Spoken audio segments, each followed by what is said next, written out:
Operation डेमिंगो एक खास mission है। इस मिशन में हमारे अंडरकवर कॉप्स गैंगस्टर्स बनकर क्राइम सिंडिकेट्स में, गैंग्स में घुस गए हैं। और ये पैंट तुम्हें कहां से मिली? क्योंकि क्राइम स्पॉट पर मुझे तो ऐसी कोई पैंट नहीं मिली। सीआईडी के बेकसूर ऑफिसर्स मारे जा रहे हैं और आपकी मदद से हम उन्हें बचा सकते हैं। ये कैसे हो सकता है? दया का खून मेरी पैंट में। दया की जान खतरे में।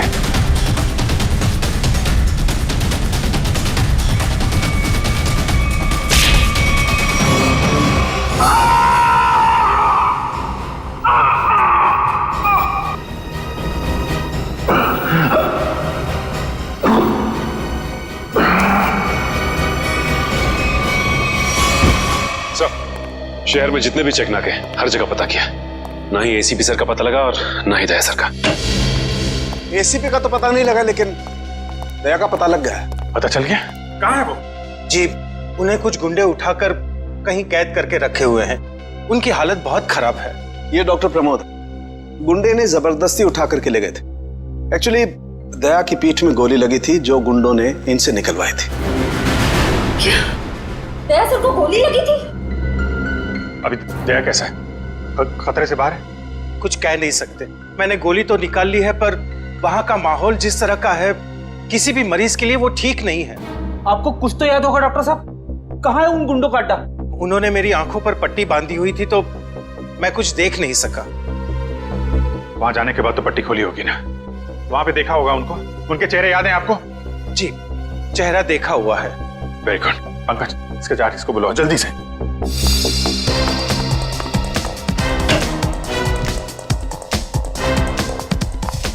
अभिजीत, मैं तुमसे आए। सर, आप यहाँ पे? हाँ, मैं यहाँ पर। अच्छा तारिका, पेट पर जो ब्लड लगा था उसकी डीएनए रिपोर्ट आ गई? हाँ हाँ। तो वही बताने आई होगी ना तुम अभिजीत सर को, या फिर तुमने पहले ही बता दिया होगा?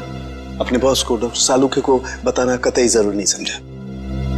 नहीं, कोई बात नहीं, हो जाता है, चलो कोई बात नहीं। क्या है उस डीएनए रिपोर्ट में? वो ब्लड सैंपल किसका है तारिका?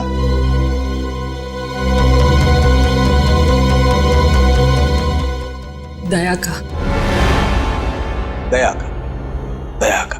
अच्छा, वो पेंट जिस पर ये ब्लड था, वो पेंट किसकी?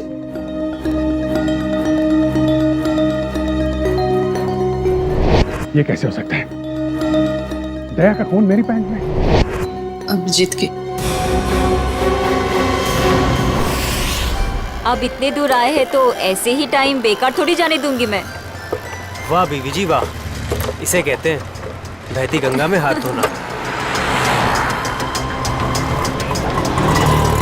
केतन, बहुत प्यास लगी है, नारियल पानी पीते हैं, चलो ना। केतन। अरे नहीं क्यों? चलो ना प्लीज।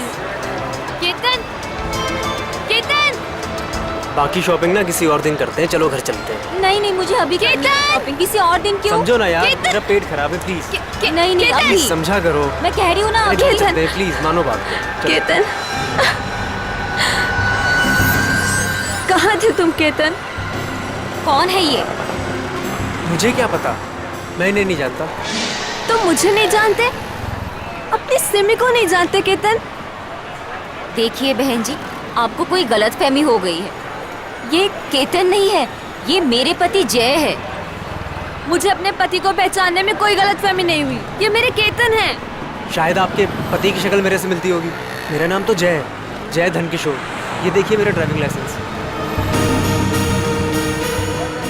तुम पुलिस वालों के लिए ड्राइविंग लाइसेंस झूठे बनाना बहुत आसान है, मैं सब जानती हूँ। पर तुम ऐसा क्यों कर रहे हो? पुलिस?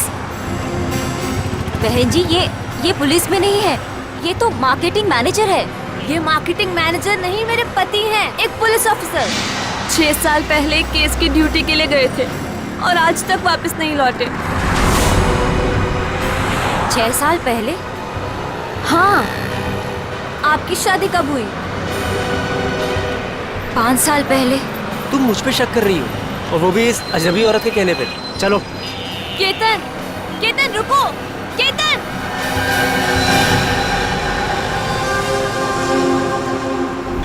अभिजीत की पैंट पर दया का खून। 3 बार टेस्ट करवाया गया लेकिन नतीजा वही। और इसीलिए तुमने वो पैंट चुपचाप तारिका को दे दी, क्योंकि तुम्हें मालूम था कि उस पैंट पर दया का खून लगा हुआ है।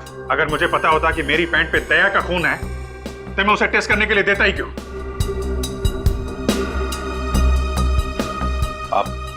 आप लोगों को कहीं ये तो नहीं लग रहा है कि दया की हालत का जिम्मेदार मैं हूं? चलो ठीक है, मान लिया। अगर तुम जिम्मेदार नहीं हो तो चोरी छुपे वो पैंट तारिका को देने का क्या मतलब? वो पैंट तुम डायरेक्ट मुझे भी दे सकते थे। दे सकता था सर, लेकिन आपकी आंखों पे मेरी खिलाफत का चश्मा चढ़ा रहता है। मुझे नीचा दिखाने का कोई मौका नहीं छोड़ते हैं आप, इसलिए आपको वो पैंट नहीं दी थी मैंने। और इसीलिए सीनियर इंस्पेक्टर अभिजीत, आपने ये भी नहीं बताया कि जिस वक्त दया जख्मी हुआ आप खुद वहां पर मौजूद थे।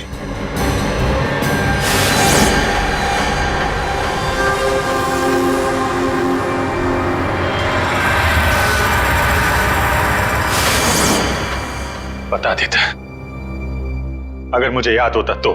मुझे अब भी याद नहीं है कि उस रात क्या हुआ था। वो ऐसी आपको याद ही नहीं है कि उस रात क्या हुआ था? सालुंके साहब, हम लोग अभिजीत सर और दया सर की दोस्ती की कस्में खाते हैं और आप उन पे इतने गंदे इल्जाम लगा रहे हैं। हाँ सर, अभिजीत सर अपनी जान दे देंगे लेकिन दया सर पे खरोच नहीं आने देंगे। ओ चलो ठीक है, मान लेता हूं। मैं अपने शब्द वापस लेता हूं। I am sorry. मैं मान लेता हूं कि दया आज जिस हालत में है उसका जिम्मेदार अभिजीत नहीं है, लेकिन मैं ये बात मानने को कतई तैयार नहीं हूं कि जब दया घायल हुआ अभिजीत वहां था तो भी उसे कुछ याद नहीं।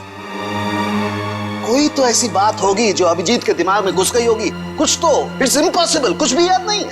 डॉक्टर साहब, मेरी दुखती हुई नस पे नमक मत छिड़किए।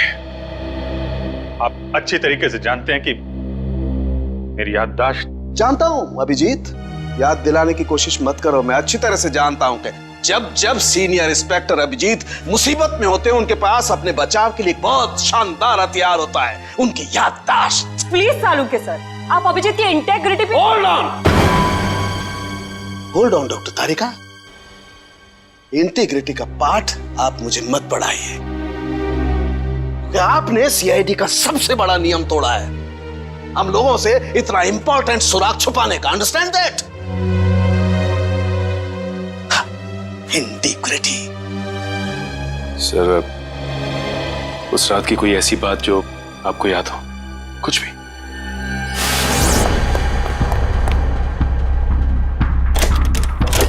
मैं तेजा के पीछे भाग रहा था,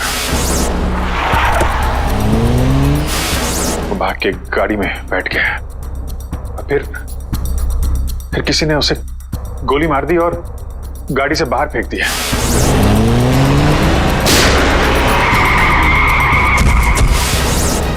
जब मैं भाग के तेजा की लाश के पास पहुंचा तो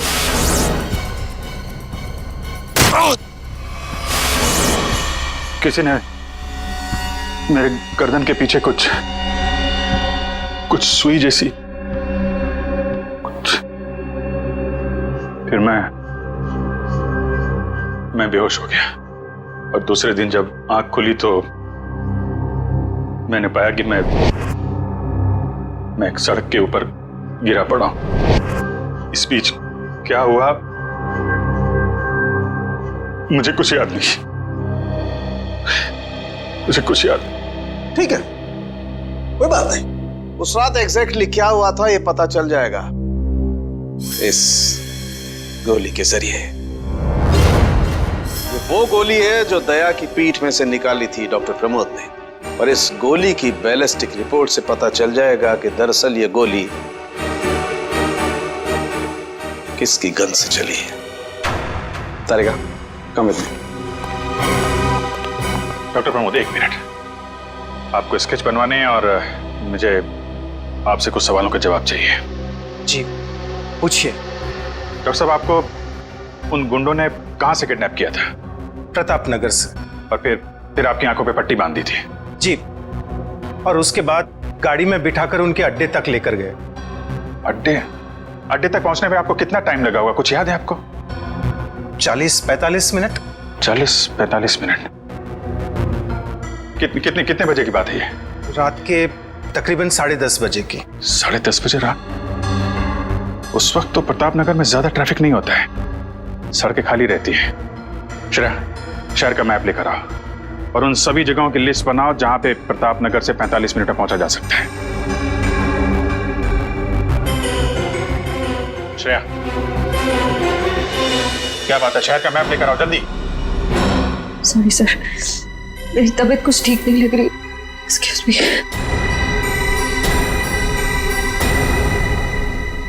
आई कांट बिलीव दिस माया। तुम्हें अपने पति की बात पे विश्वास नहीं है, लेकिन उस अनजान औरत की बात पे पूरा भरोसा है।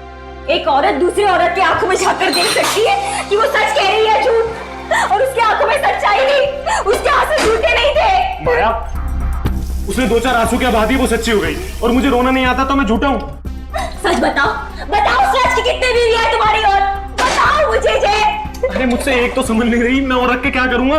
वो तो आज मेरा नसीब अच्छा था कि मार्केट में तुम्हारी पोल खुल गई, और जिंदगी भर मैं यही सोचती रहती कि तुम मुझसे प्यार करते हो। हाँ माया, ये बात सच है कि मैं सिर्फ तुमसे प्यार करता हूँ। माया, तुम बताते क्यों नहीं हो सच अपने बारे में, अपने अतीत के बारे में कुछ बताते क्यों नहीं हो मुझे?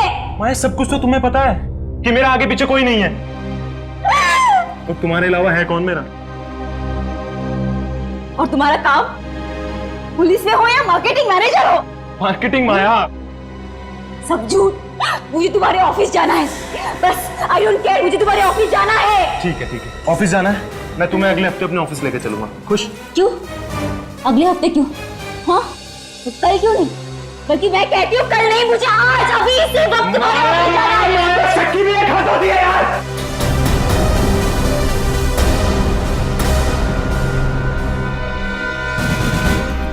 ठीक है मैं I'm sorry माँ, मैं तुम्हें ऑफिस लेके चलूंगा। झूठ बोलने की भी हद होती है जय। उसके तरह अब जब तक मुझे सच्चाई नहीं बताओगे तब तक मुझसे बात करने मत आना तुम। माया, लिसन टू मी माया, सुनो माया, माया, माया, open the door Maya.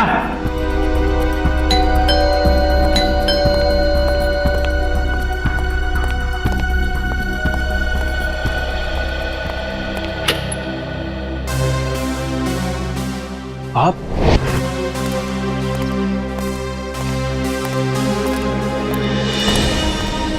Ketan, mission का काम रोक दो और इसी वक्त चले जाओ यहाँ से। नहीं सर, मैं इस मिशन को अपनी जिंदगी के 6 साल दे चुका हूँ। सर प्लीज सर, आप भी इस मिशन को मत रोकिए। सर मैं इसे पूरा करने के बहुत करीब हूँ। तुम समझते क्यों नहीं हो केतन? तुम्हारी जान को कितना बड़ा खतरा है पता है तुम्हें? और फिर मैं अपने और ऑफिसर की जिंदगी को कुर्बान नहीं कर सकता। 4 बजे मुझे गुलमोहर बस स्टॉप पे मिलो, दैट्स एन ऑर्डर, समझे? Sir please sir, sir please. Sir कुल मिला के 4 ऐसे इलाके हैं जो प्रताप नगर से 45 मिनट की दूरी पे है। ये है वीके रोड, जहाँ पे कॉल सेंटर्स और ऑफिसेज वगैरह हैं। ये तो वो जगह नहीं हो सकती। ये पश्चिम में श्याम नगर है सर, यहाँ पे ज्यादातर फ्लैट्स हैं। डॉक्टर साहब, आपको अच्छी तरीके से याद है जहाँ पे आपको ले गए थे वो जगह बंगलो या फ्लैट नहीं थी? जी, खंडर जैसी कोई जगह थी। अब बचता है साउथ और ईस्ट। ये साउथ में चित्रकूट नगर है और ईस्ट में विद्याधर नगर। चित्रकूट नगर में तो बहुत सारी दुकानें वगैरह हैं, और विद्याधर नगर यहाँ पे बहुत सारे स्टूडियोज हैं, फिल्म की शूटिंग होती रहती है। अरे श्रेया, अब कैसी तबीयत है तुम्हारी? मैं ठीक हूँ सर, थैंक यू।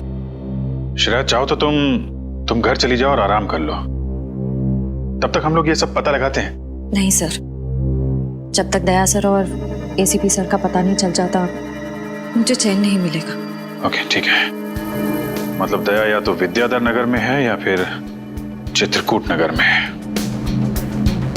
डॉक्टर साहब, आपको जहां ले गए थे आसपास से कुछ आवाजें आ रही थी, आपने कुछ सुना था वहां पे? हाँ, एक गाना था जो बार बार सुनाई दे रहा था। ये कहिए कि हर आधे घंटे के बाद वही गाना बज रहा था।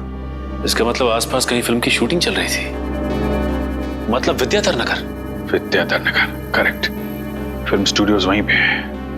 ये पता लगाओ कि विद्याधर नगर में वो कौन सा स्टूडियो है जहां पे इस गाने की शूटिंग हो रही थी। उठ जाग मुसाफिर भोर भई, अब रहन कहाँ जो सोवत है। ओले ओले ओले ओले ओले दया बेटा, उठ जा उठ जा उठ जा उठ जा। सुबह हो गई, स्कूल जाने का टाइम हो गया। अच्छे बच्चे नहीं सोते, उठ जा उठ जा उठ जा। कौन हो तुम लोग? सीआईडी के दुश्मन और मुजरिमों के दोस्त। देखो देखो देखो देखो देखो देखो कैसे तड़प रहा है पिंजरे में बंद शेर की तरह। एक बार जंजीरें खोल दे, फिर देख तुम लोगों का क्या हाल करता हूं मैं। ना ना ना ना ना ना, हमें मरना है क्या शेर से पंगा लेके? अरे हम तो बस इतना बताने आए थे कि तुम्हारे साथ साथ अब तुम्हारी पूरी सीआईडी टीम का सर्वनाश होने वाला है। सर्वनाश। चुप! बहुत देखे तुम जैसे सीआईडी का सर्वनाश करने वाले। आज वो लोग कहाँ हैं किसी को पता नहीं। तुम हमें इतना मूर्ख और कमजोर मत समझो, क्योंकि हमारा बॉस इतना चालाक है कि सीआईडी के पूर्वज भी उस तक पहुंच नहीं पाएंगे। एक बात सुन, अपने बॉस से कह दे कि उल्टी गिनती अब शुरू कर दे। वो नहीं बचेगा, नहीं बचेगा वो। क्या बात है यार, तुम सीआईडी वालों की यही अदा हमें बहुत पसंद है। मौत के मुंह में बैठ के भी डायलॉग मारना नहीं छोड़ते। दया, तुमसे मिलकर बहुत अच्छा लगा। अलविदा।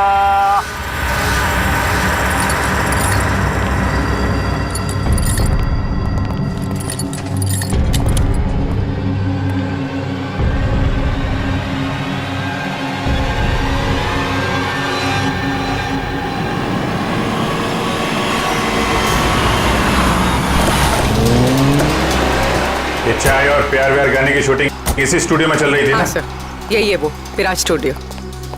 दया को यहीं कहीं रखा गया होगा।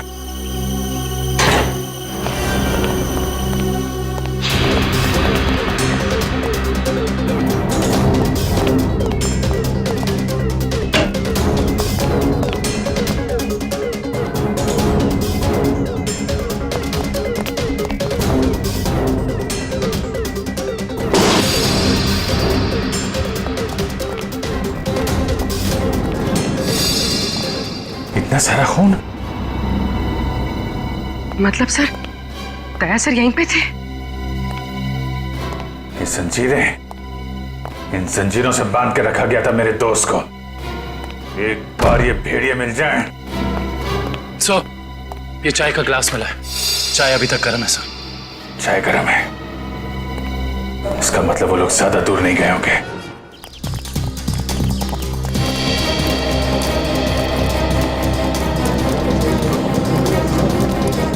सर, लगता है यहाँ पे कुछ हुआ है।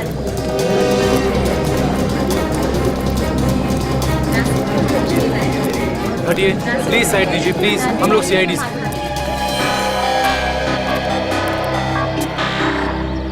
सो देखिए ना, किसी ने ऋतु का कत्ल कर दिया।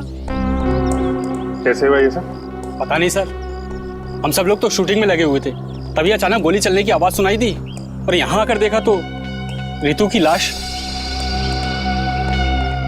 कितनी देर पहले चली गोली? सर, यही कोई आधे घंटे पहले सर। सर, हमने लोकल पुलिस को भी इन्फॉर्म कर दिया सर। ठीक है, आप लोग थोड़ा पीछे चले जाइए, पीछे जाइए थोड़ा।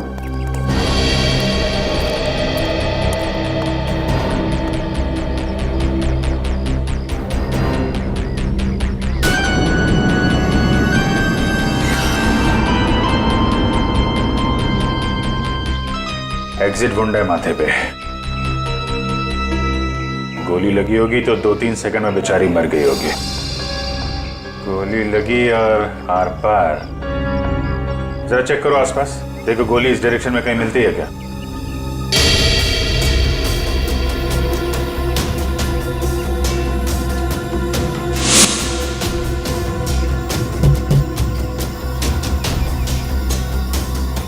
ये बेचारी यहाँ ऐसे बैठी थी, पीछे से किसी ने गोली मारी और ऐसे गिरी, और ये जख्म, ये क्या चक्कर है?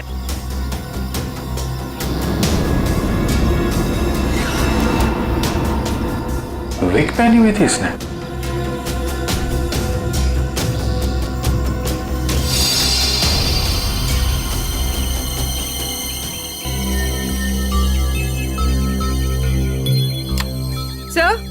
हाँ पूरी, गोली मिल गई। राइफल की गोली लगती है। रख लो इसे। ये विग पहनती थी क्या? जी नहीं सर, वो एक्चुअली मेरी हेयर ड्रेसर थी और मेरे विग्स वगैरह सब कुछ वही संभालती थी। जो विग उसने पहना है ना, वो मेरे नेक्स्ट सीन में यूज होने वाला था। रितु ने आपकी विग पहनी हुई थी? जी सर। दुष्यंत समझे, जब रितु को गोली मारी गई तो खूनी ने उसका चेहरा नहीं देखा, गोली पीछे से मारी गई है। और जब रितु को गोली लगी तब उसने इनका विग पहन रखा था। मतलब गोली पे रितु का नहीं, आपका नाम लिखा था। क्या? जी हाँ, आपकी जान खतरे में है। ये देखो, 0.338 कैलिबर की गोली है ये, जिससे रितु को मारा गया है, जो सिर्फ स्नाइपर राइफल से चलाई जा सकती है। तो सालुंके साहब, ये इसके सिर पे 2 लाल निशान के हैं। ये लाल निशान एंट्री और एग्जिट वुंड है। रितु की खोपड़ी में गोली यहां से घुसी और यहां से बाहर निकली। ये एग्जिट वुंड एंट्री वुंड से आधा इंच करीब नीचे है, मतलब गोली ऊपर से नीचे की तरफ आई है।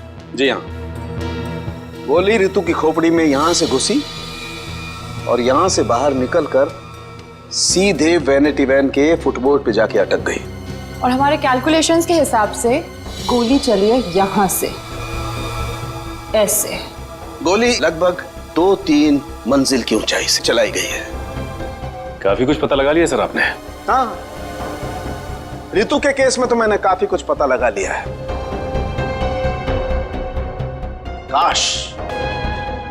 काश मैं ये भी पता लगा पाता कि दया और हमारे बाकी अंडरकवर ऑफिसर्स के साथ क्या हुआ था।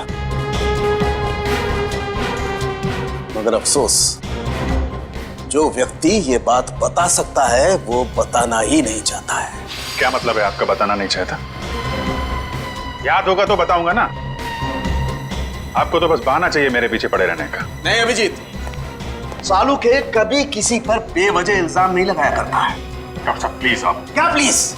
प्लीज सर, सालुंके साहब प्लीज, क्या आप फिलहाल हम सिर्फ रितु के केस के बारे में बात कर सकते हैं? रितु के केस में मुझे जितना बताना था मैंने बता दिया है। बस अब मुझे इंतजार है किसी ऐसे सुराग का जिससे ये पता लगाया जा सके कि दया के साथ क्या हुआ था। That's it. देखा, इसीलिए मैंने तुमसे कहा था कि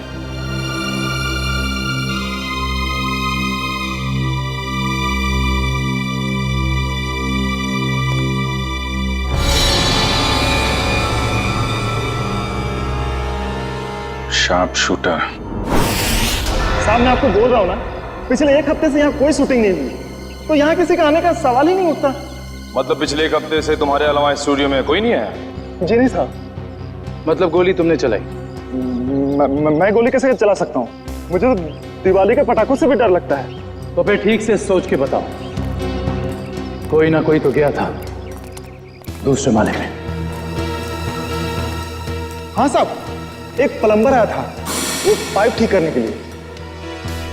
दूसरे माले पे? जी हाँ। चलो जरा ऊपर चलिए।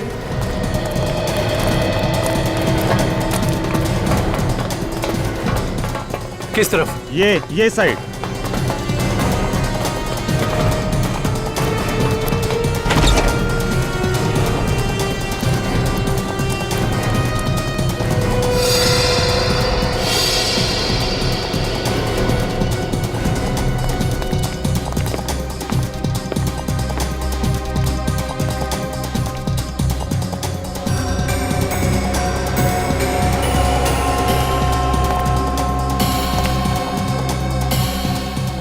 यहां से रितु वहां पे थी और शार्प शूटर ने गोली शायद यहां से चलाई होगी।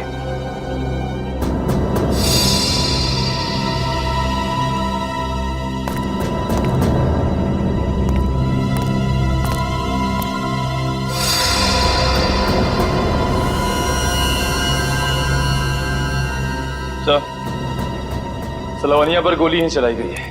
गिरा उस गोली का शेल। तुम साहब साहब इसमें मेरा कोई दोस्त नहीं है साहब। साहब प्लीज मेरी शिकायत मत करना साहब, नहीं तो मेरी नौकरी चली जाएगी साहब, प्लीज। फिक्र मत करो। अच्छा ये बताओ कि उस प्लम्बर का चेहरा देखा था तुमने? स्केच बनवा सकते हो? साहब वो क्या है ना कि मुझे बिना चश्मा का ठीक से दिखाई नहीं देता, और वो जिस वक्त आया उस समय मेरा चश्मा कहीं खो गया था और मैं इसी चश्मे को ही ढूंढ रहा था। इस लावण्य का कोई ना कोई दुश्मन तो जरूर है, वरना कोई उसे मारने की कोशिश क्यों करता? इस लावण्य की कुंडली निकाली है सर, इसकी किसी से कोई भी दुश्मनी नहीं थी। हाँ सर, उसकी फिल्में फ्लॉप हो रही थी, तो ऐसा भी नहीं था कि किसी दूसरी हीरोइन ने ईर्ष्या से या जलन से उसे मरवाने की कोशिश की हो। लावण्य ज्यादा अमीर भी नहीं थी, तो पैसों के लिए भी हमला होगा ऐसा लगता नहीं है। सर हो सकता है वाकई में ये गोली ऋतु के लिए चली हो, लावण्य के लिए नहीं। ऋतु के बारे में तुम लोगों ने इन्फॉर्मेशन निकाली है ना? हाँ सर, ऋतु की भी किसी से कोई दुश्मनी नहीं थी। कोई ना कोई तो ऐसी बात है जो हमारी निगाह से छुपी हुई है। लावण्य के बारे में जितने भी आर्टिकल्स वगैरह है ना, इनमें कोई ना कोई ऐसी बात हमें मिलेगी जो उस जानलेवा हमले से जुड़ी हुई है। सर ये 3 दिन पुराना पेपर है, इसमें न्यूज है कि लावण्य का सामान चोरी हुआ था ब्लू ईव रिजॉर्ट से। लावण्य के सामान की चोरी ब्लू ईव रिसॉर्ट?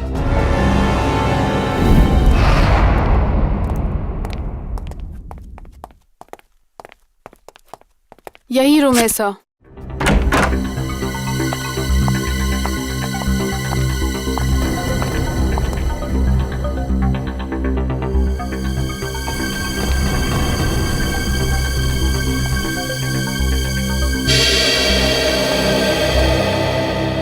इसी कमरे से आपके सामान की चोरी हुई थी? जी हाँ सर, पर कुछ खास सामान नहीं था, यही कुछ 1,500-2 हजार रुपए और नकली ज्वेलरी। और पुलिस को कोई सुराग नहीं मिला यहाँ से? नहीं सर। पर चोर अंदर आया कहाँ से होगा? खिड़की से, एसी डक्ट से, या फिर दरवाजे से आया था। पुलिस के मुताबिक उसने चाबी का इस्तेमाल किया था अंदर आने के लिए। और ये कमरे की चाबी किस किस के पास थी? एक मेरे पास और एक इन लोगों के पास। तो मतलब होटल के किसी अंदर वाले का भी काम हो सकता है? मैडम आप कैसी बातें कर रही है? 15 साल पुराना होटल है हमारा, हमने पूरी ईमानदारी और मेहनत से इसकी गुडविल बनाई है, और हमारे होटल का कोई आदमी ऐसा नहीं कर सकता। या तो ये काम किसी होटल वाले ने किया है, या फिर किसी बाहर वाले ने चाबी चुरा कर उसकी डुप्लीकेट चाबी बनवा ली है। और इन दोनों ही सिचुएशंस में आपका होटल जिम्मेदार है, समझे आप? रहने भी दीजिए ना सर, कहाँ इन छोटे मोटे सामान के लिए आप इन लोगों को परेशान कर रहे हो? लावण्य जी, हम ये पूरी कार्रवाई आपके सामान के लिए नहीं, बल्कि उस आदमी को पकड़ने के लिए कर रहे हैं जिससे आपकी जान को खतरा है। क्योंकि हमें लगता है इस चोरी का संबंध आपके ऊपर हुए जानलेवा हमले से हो सकता है। इसलिए जरा ठीक से याद करके बताइए, और कोई खास सामान या कोई कीमती चीज जो चोरी हुई थी? हाँ, मेरा तो नहीं, मगर मेरी हेयर ड्रेसर ऋतु का सामान चोरी हुआ था, और उसके बाद वो अचानक से उसका मूड खराब हो गया और वो बहुत रो रही थी। ऐसा क्या सामान चोरी हो गया उसका? एक अजीब सा शोपीस था। शोपीस? हाँ, मुझे भी हैरानी हो रही थी कि एक शोपीस के लिए वो इतने आंसू बहा रही है, और मैंने उसे कहा भी कि मैं एक नया शोपीस ला दूंगी उसके लिए, पर शायद वो शोपीस उसके लिए कीमती था। बहुत महंगा शोपीस था क्या? नहीं, ट्रिपोलिया बाजार में जो चाइनीज सामान की दुकान है ना, वहीं से लिया था। होगा कुछ 700-800 रुपए का। ट्रिपोलिया बाजार में चाइनीज सामान की दुकान?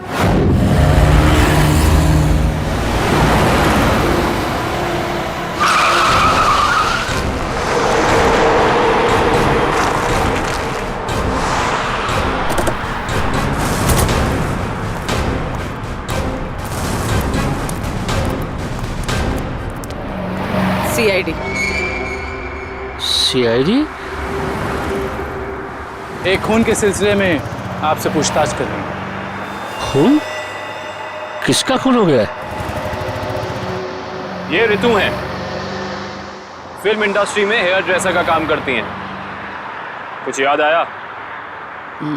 मैंने तो इसे नहीं देखा कभी। शनिवार को ये आपकी दुकान पे आई थी, इन्होंने एक मूर्ति खरीदी थी, इस जैसी मूर्ति थी। शनिवार को तो मैं छुट्टी पे था।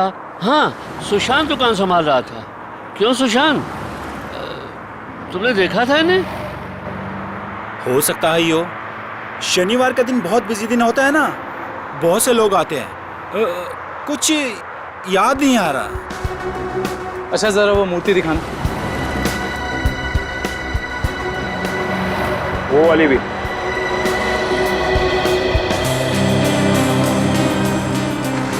ऐसे और कितने पीसेस हैं आपकी दुकान पे? यही कोई 15-20 पीस होंगे। क्यों सुशांत? जी।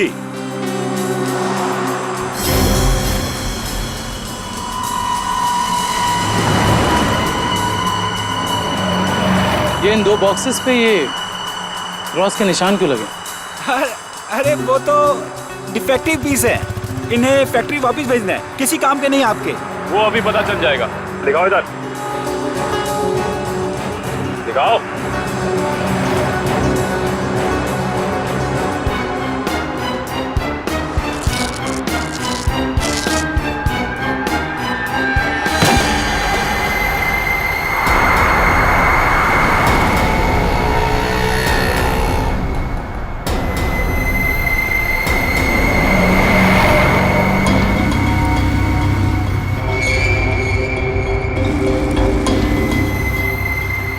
तो ये सब ड्रग्स का चक्कर है? रितु को भी ऐसे ही शोपीस बेचा था? सुशांत, तुम मेरी दुकान में ड्रग्स का कारोबार कर रहे थे? बंद करो अपना ये नाटक। चलो अरेस्ट कर लो इन्हें। आइए सर आपको गलतफहमी हुई है। मैंने कुछ नहीं आइए, किया। चलिए मेरे साथ, आइए आइए, हमें दूर करते हैं। सर आपको गलतफहमी हुई है।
सुशांत, किसने किया ये? बोलो सुशांत, जवाब दो। हाँ बोलो, बोलो सुशांत, किसने किया ये? सुशांत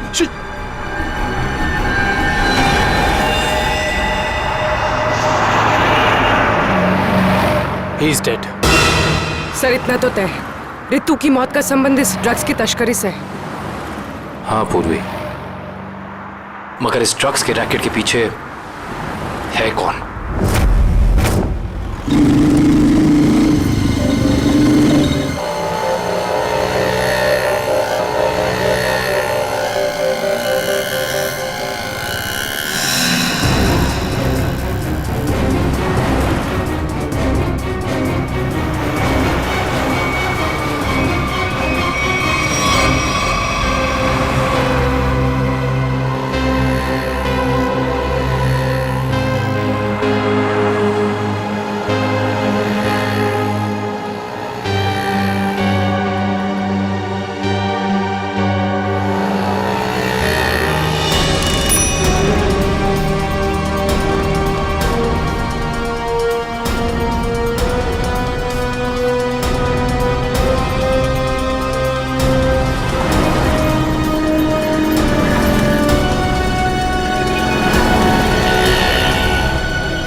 क्या हुआ सर, इतना अर्जेंट बुला लिया? जय, तुम्हारी जान को खतरा है।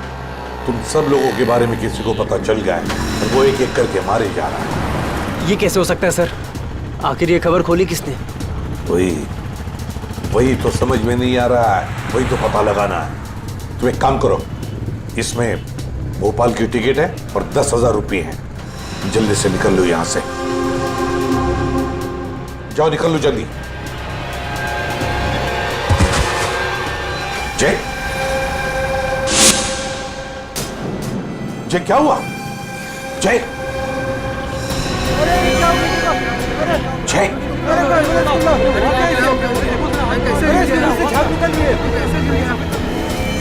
माय गॉड,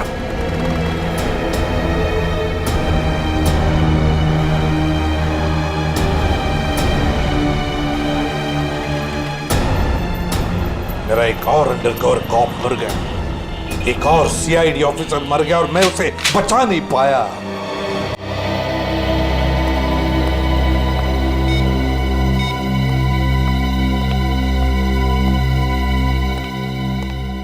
सर का फोन क्यों नहीं लग रहा है? श्रेया, दया सर भी वापस आ जाएंगे जैसे अभिजीत सर वापस आ गए। सर कैसे वापस आ जाएंगे? हमें ये भी नहीं मालूम कि दया सर कहाँ है। सर ना दया सर का पता लग रहा है ना ही एसीपी सर का। श्रेया, वो लोग सीआईडी ऑफिसर्स हैं, हजारों बार ऐसे तूफान से गुजर चुके हैं। जहां भी होंगे बिल्कुल ठीक ठाक होंगे वो लोग। सर आप ऐसा कैसे कह सकते हैं? आपने खून देखा था ना, कितना सारा खून पड़ा हुआ था वहां पे। और वो गोली जो दया सर की बॉडी से निकली हुई थी। हाँ श्रेया, मैंने सब कुछ देखा, लेकिन इसका मतलब ये तो नहीं कि सीआईडी ऑफिसर्स नहीं मरते। सर सर, आपको ठीक तो है ना सर? सर कल से आपका फोन नहीं लग रहा था। हाँ, मैं किसी जरूरी काम में उलझ गया था। कोई टॉप सीक्रेट काम था जो किसी को भी बता नहीं सकता था, तुम लोगों को भी नहीं। सर वो क्या? सर दया सर का कुछ पता नहीं चल पा रहा है। दया सर का कुछ पता नहीं है मतलब? सर दया सर गायब है। तो गया कहाँ वो? पता नहीं सर, उनका फोन भी नहीं लग रहा है। और सर उन्हें गोली भी लगी है। दया को गोली लगी है? एक मिनट, ये सब तुम लोगों को कैसे पता? सर अब सालुंके साहब बता रहे थे कि दया सर की बॉडी से एक डॉक्टर ने गोली निकाली और चुपके से लाके उनको दी। दया की बॉडी में से गोली निकालकर उसने सालुंके को भेज दी गोली।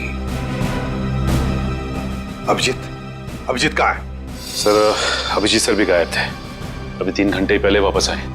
और तो और सर, अभिजीत सर की पैंट पे दया सर का खून लगा हुआ था। अभिजीत गायब था, 3 घंटे पहले वापस आया और उसके पैंट के ऊपर दया का खून। और उन्हें कुछ याद नहीं है सर। और उन्हें कुछ याद नहीं। फिर वही बात। ये अभिजीत जब भी कभी मुसीबत में पड़ता है, इसकी याददाश्त चली जाती है। ये हो क्या रहा है सीआईडी में? हमारे 3 अंडरकवर ऑफिसर्स मारे गए, उनके बारे में मेरे अलावा और किसी को भी कुछ भी पता नहीं था, फिर भी उनके नाम भी पता चल गए बाहर। कैसे? सर अगर ये बात सिर्फ आपको पता थी तो फिर? वही तो मैं कह रहा हूं सचिन, वही समझ में नहीं आ रहा है। ये सब हुआ कैसे हो रहा है ये? इसका एक ही मतलब है सचिन, हमारे बीच में कोई तो है जो हमसे गद्दारी कर रहा है।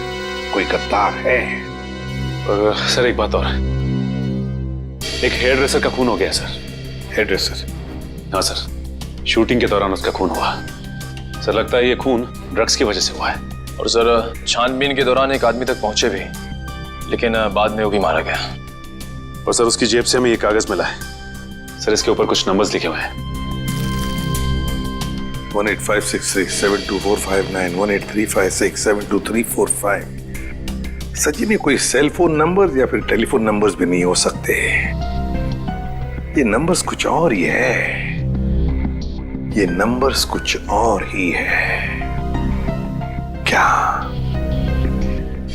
क्या नंबर्स हो सकते हैं ये? आसान। अरे ये लोग तो तुम्हारे साथ हैं। तुम्हारा ऑफिसर तो तुम्हें ढूंढ ढूंढ के परेशान हो रहे। मैं कहां गया था उनको पता है। अब तू बता, ऐसी कौन सी बात है जो तू मुझे फोन पर नहीं बता सकता था?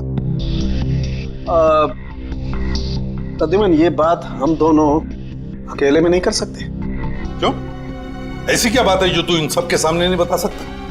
कर सकते हैं, लेकिन डरता हूं कि जिस आदमी को ये लोग अपना हीरो समझते हैं, जिसके जैसा बनने की कोशिश करते हैं, सपने देखते हैं, कहीं वो खुद आज इन लोगों की नजरों में गिर न जाए। घुमा फिरा के बात करना बंद कर साळुंखे और साफ साफ बता, और सबके सामने बता।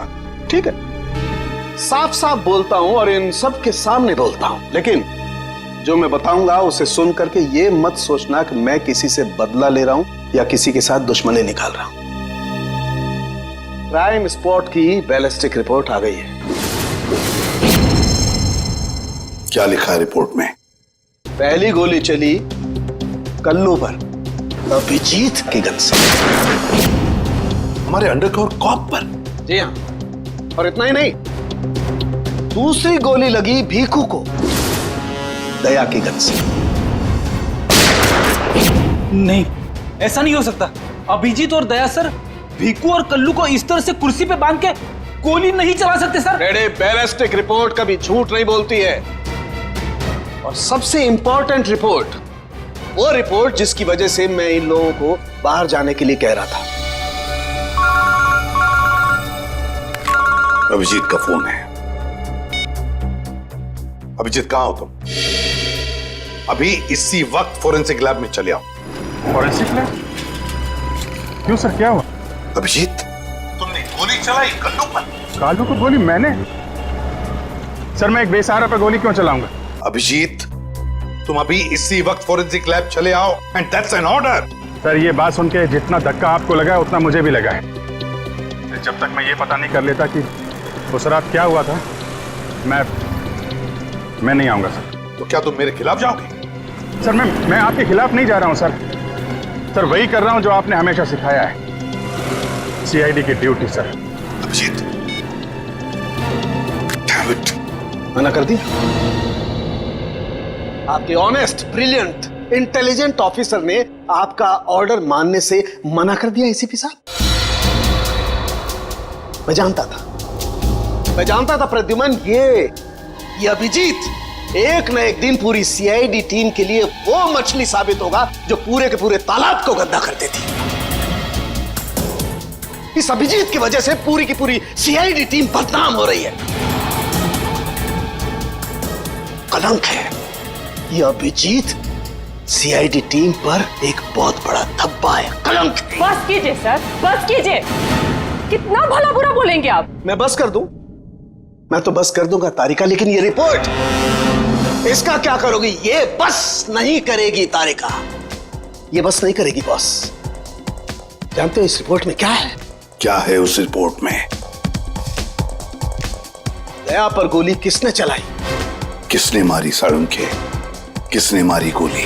प्रद्युमन, दया पर गोली तुम्हारे honest, intelligent, brilliant officer Abhijeet ने चलाई है। क्या? दया अभिजीत की गोली का शिकार हुआ है प्रद्युमन। अभिजीत ने गोली चलाई है दया पर। अभिजीत ने? हाँ, अभिजीत ने दया को गोली मारी।